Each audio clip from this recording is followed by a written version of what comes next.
Pues yo creo que hay algunas novelas que no las buscas, sino que te vienen a buscar. Y en este caso, la trama que se va a mover, como bien dices, en el corazón más espectacular de África, que es el corazón verde del Congo, procedía de una persona, en concreto, que conocí hace 3 años, que es Rebeca Atencia, es una veterinaria y primatóloga. Trabaja codo con codo, de hecho es la mano derecha de Jane Goodall, la famosa conservacionista y primatóloga. Y bueno, pues yo estuve acudiendo con ella, presenté un acto en el que ella le daba un premio, hablé con ella antes, después, durante, y cuando me explicó por qué de pronto dejó una Galicia rural y se fue a embarcarse inicialmente a Ruanda, se metió en el bosque como hizo Diane Fossey, observando gorilas y chimpancés, hasta que de pronto, pasados unos años, le viene a buscar Jane Goodall, que había oído hablar de ella, para que manejara y controlara el centro de rehabilitación de chimpancés que tiene Jane en el Congo, antiguo Congo francés, en la República del Congo, que es el Congo más pequeñito, que está pegado al Atlántico, ¿no?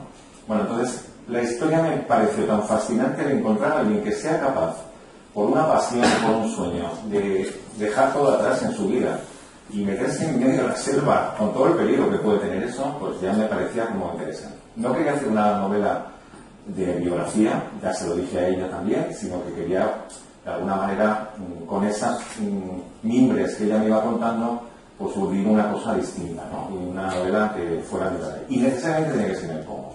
¿Por qué? Pues porque los problemas que ellas denuncian y que Jane Goodall, por ejemplo, en concreto, pone encima de la mesa en un montón de visitas que hace alrededor del mundo, es que nos estamos cargando el planeta, nos estamos cargando la selva, y es que estamos favoreciendo o no impidiendo el tráfico ilegal de especies, el que los espacios naturales cada vez están más violados, están siendo violados. Entonces, esa es su denuncia. Y la novela, como bien explicas, pues hombre, yo tampoco pretendí que fuera un pasquín de denuncia, ¿no? Sino que soterradamente, por la propia trama, por los personajes que aparecen y desaparecen y van entrando y saliendo, nos van contando lo que está pasando aquí. Y en el fondo, pues yo creo que es fácil que el lector se sensibilice rápidamente con ello. Bueno, tienen cosas muy diferentes, porque los motivos, como bien dices, los motivos que hay allí no son exclusivamente uno ni dos, ¿no? Sino que hay 1000 causas. Algunos van huyendo de una vida anterior o de un fracaso o profesional, personal, y que de pronto, bueno, ellos han podido ver o les han contado que se puede hacer cosas por los demás o pueden trabajar en determinadas cosas distintas de su entorno, y de pronto cogen y se van y a la aventura, o sea, es una aventura. Otros no, otros van conscientes de que, bueno, de que tienen como una deuda con la sociedad y que quieren saldarla de un mundo, ¿no? Ahí aparece uno que es efectivamente Keita. Es un ejemplo de un congoleño, este es inventado, no es real, pero es un congoleño que de estos, bueno, de una familia bien, que le dan una buena formación y que de hecho empieza a estudiar o acaba la carrera en Estados Unidos, incluso puede hacer la especialización en cirugía plástica y ganarse muy bien la vida. Pero de pronto siente la llamada de su tierra y la responsabilidad de devolver el favor que le han dado a él en la vida para, bueno, darla a otros, ¿no? En ese caso, pues, a los más necesitados, a niños pequeños, en fin, lo que tiene, y deja todo y se va, pues, para vivir, pues, evidentemente, en condiciones mucho peores. Lo que tienen todos en común, yo hablando con unos y con otros, lo que encuentro es que son los pequeños héroes que no saldrán nunca en los periódicos, que no tienen ninguna vocación tampoco de ser ni de lucirse, pero que al final todos tienen por dentro esa necesidad, casi de ansiedad, de hacer algo bueno, de contribuir en una pequeña medida a mejorar este mundo, a mejorar a la gente que viene a su alrededor.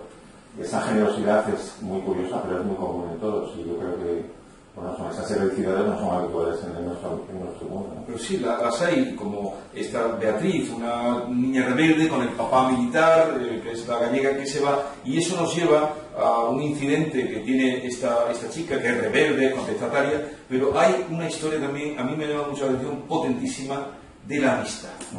Porque muchas veces decimos amistad, pero que no nos pongan a prueba, ¿no? Aquí hay una prueba que también creo que es un tema fundamental. Si hablamos del Congo, el Congo río que se extiende, las ramificaciones que tiene esta novela es la amistad. Para mí es un valor clave en mi vida también, lo es. Por eso, igual que digo, mira, yo siempre suelo meter animales en mis novelas, pues porque forman parte de mi vida, ¿no? La amistad también forma parte de mi vida. Yo no creo ni considero que se pueda vivir bien sin tener una amistad profunda con unos cuantos, ¿no? A veces no con tantos como querrías, pero con unos cuantos. Y en esta novela, esa amistad es tan tremendamente potente que nace muy de pequeñitas, las dos se conocen en Ferrol, Beatriz y Lola. No tienen nada que ver sus personalidades, porque como dices tú, una es la rebelde clásica, que además encima prueba todo lo que no tiene que probar en la vida y mete la pata 18.000 veces, pero le da igual. Y no acaba nunca de encontrar un camino, va dando botes y va dando saltos por la vida sin llegar a nada. Sin embargo, Lola es todo lo contrario, es una hija de un panadero, que tampoco es lógicamente, pues no es que tenga unos recursos económicos importantes, pero ella estudia como la que más, saca una carrera, siempre está becada, que consigue acabar muy brillantemente sus estudios, luego hace un máster en Londres y termina siendo directiva de una empresa multinacional en una alta directiva, es decir, con todo lo que conlleva eso, lo que le ha podido costar hasta llegar ahí.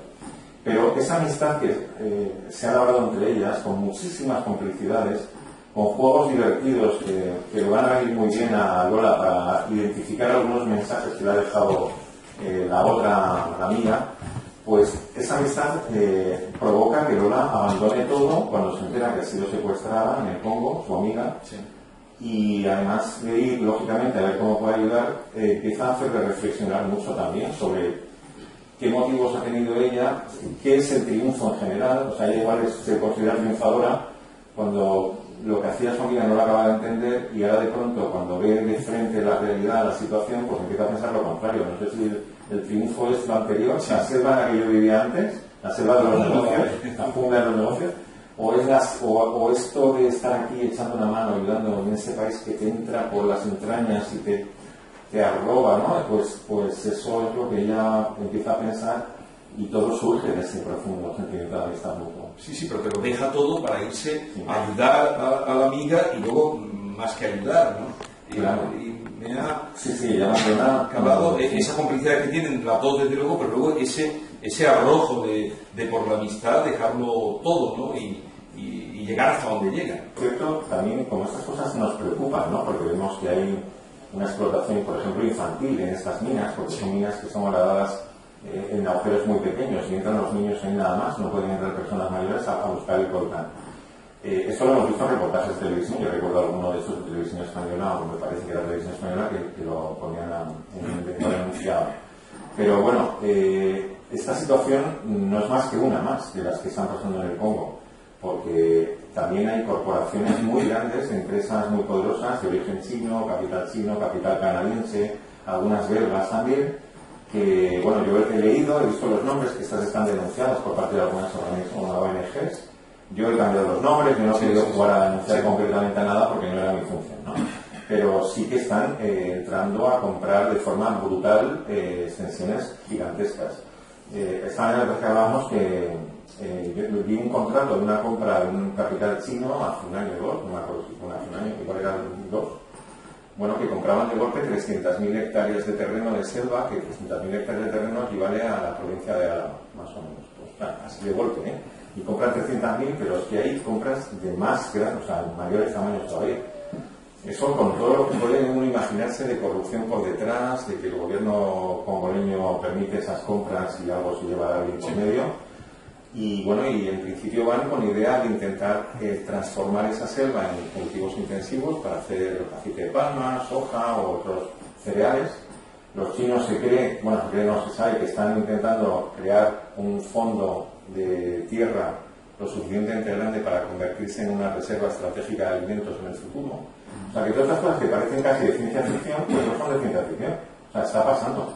Y como de África nunca la miramos, me metí porque por obligación también, porque digo, bueno, es que lo que está pasando tiene que generar una trama. Es que, claro, el arranque de la novela ya es decidible, porque tú tienes viene de golpe, porque más que arranca muy fuerte la novela, aparecen unos personajes allí en la aldea que viene calor de pronto y están arrasando todo porque tienen sus objetivos. Entonces, claro, de ella empieza a haber un interés y una testigo, que es ella, porque va a ser la única testigo de esa barbaridad que se comete. Entonces, ahí ya se genera un cierre. ¿Sí? Hay unos manos que han hecho una barbaridad, que seguramente no es la única vez que lo hacen, y un testigo que de pronto desaparece y vuelve a aparecer más tarde. Entonces, ahí ya se genera toda la trama. Y luego, claro, hay mucha gente que se da cuenta de pronto de que hay alguien que quiere eliminar a Mineca, porque es testigo de lo que sucedió, y hay protecciones, huidas, persecuciones, y bueno, se establecen giros inesperados, lo que es un thriller. Pues yo no estaba acostumbrado a escribirlo. Yo escribí solamente un thriller en la segunda novela mía, que no es El Sanador de Caballos, es una anterior al Sanador, se llama El Secreto de la Logia. Y El Secreto de la Logia es una novela que está ambientada en el Madrid del siglo XVIII, en el Madrid borbónico, pero también en el arranque y comienzo de la masonería en España. Entonces, pero bueno, lo de la masonería es un poco tangencial. La novela es una novela sangrienta, a mano poder, era gore. O sea, a mí se me fue la mano ahí en esa novela, yo mataba a todo el mundo, los colgaba a las paredes, les abría las tripas, hasta se me fue la mano, ¿verdad? Entonces, Los Ciertos Hermanos tuvo ningún éxito. O sea, una novela que fue una pura unidad fantástica, ¿no? Salvo en Ucrania y en Rusia, que se vendió como churros, ¿eh? O sea, allí les encantó esa trama, ¿no? Pero bueno, esa fue la única experiencia del thriller, con lo cual imagínate que yo le tenía un poquito de problema en otra época, en el siglo... pero aquí es actual ahora y pasan muchas cosas y lo anda con Gonzalo. Y supongo que lo has pasado también bien. Porque claro, casar las piezas y la persecución de esta chica va por muchos países, ¿no? Compleja, sí, es complejo. A ver, pero de otras maneras creo que es verdad que hay thriller en esta novela. A mí en la editorial me dicen que es un eco-thriller, porque es verdad que es un thriller con una connotación ecológica por detrás. Tiene todas esas ramificaciones que yo sé. Pero fíjate, yo por dentro sigo pensando que es una novela de aventuras. Para mí, porque es más de aventura. Y de hecho, es muy positiva, porque al final traslada un mensaje muy positivo. Los lectores pueden ser universales, da igual que les guste el thriller o no. Da igual, esto puede ser gente mayor, gente joven, y no quiero decir con esto que amplíe mi mercado, sino que yo creo que es una novela para el gran público, que todos pueden encontrar algo. Al que le gustan los animales va a pasárselo de miedo, al que le guste la naturaleza también, el que quiera profundizar en personajes bastante contradictorios en parte, pero muy ricos por dentro, cargados de emociones, también nos va a encontrar una trama muy activa, pues todo eso está en esa novela. Entonces yo creo que... Pero también es un cierto. Y hay bondad y de gente que entrega la vida por los demás, y aventura desde luego que hay, porque la aventura de los chimpancés, la vida con ellos, la aventura de los cooperantes, adentrarse en la selva, las subidas por esas carreteras, el vuelo en la avioneta, todo es una auténtica aventura. Yo no sé si alguien te compraba derecho cinematográfico, pero desde luego tiene muchas posibilidades. No, pero a mí no me importaría nada, ¿eh? Tiene muchas posibilidades.